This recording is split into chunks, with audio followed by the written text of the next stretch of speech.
जळगाव मध्ये त्या जिल्ह्यातली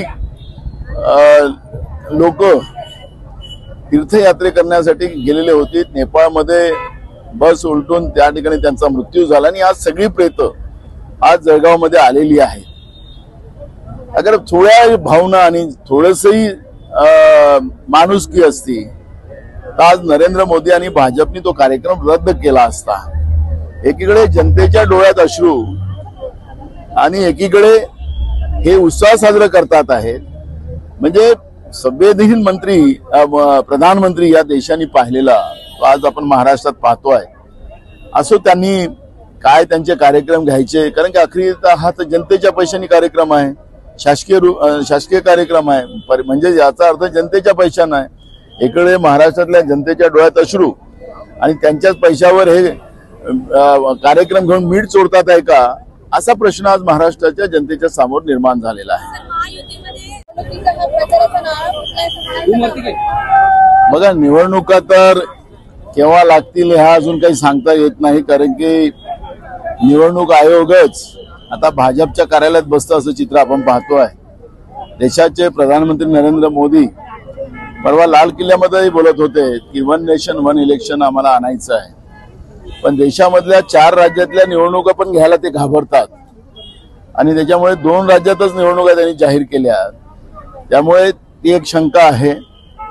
पण महाराष्ट्रामधली जी काही परिस्थिती आता आहे कायदा सुव्यवस्थेची ती भयावह आहे।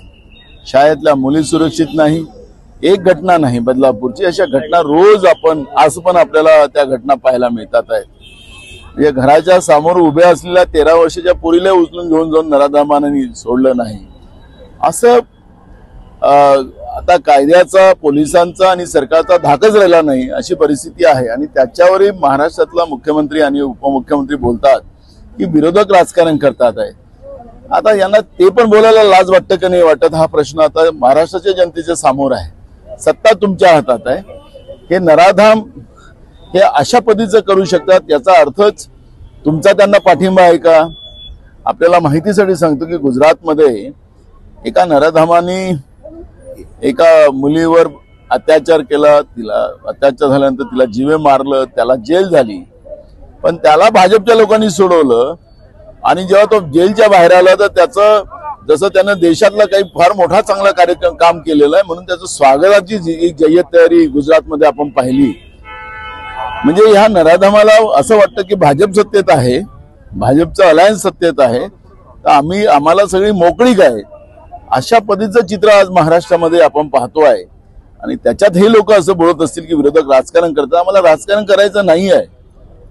आज कोणाची तरी मुलीचं झालं, उद्या कोणाच्या तरी मुलीचं होईल। आणि महाराष्ट्र हे छत्रपती शिवाजी महाराजांचा महाराष्ट्र आहे। आताच आपण त्यांना नतमस्तक झालो। इथं महिलांचं सन्मान असलेलं हे राज्य आहे। या शाहू फुले आंबेडकरांच्या महाराष्ट्रामध्ये असं चित्र होत असेल ना, इथं शेतकरी सुखी आहे, ना छोटा व्यापारी सुखी आहे, ना आमचा तरुण शिकलेला मुलं मुली त्यांना हाताला काम नाही, असा बेरोजगाराचा महाराष्ट्र हा निर्माण झाला।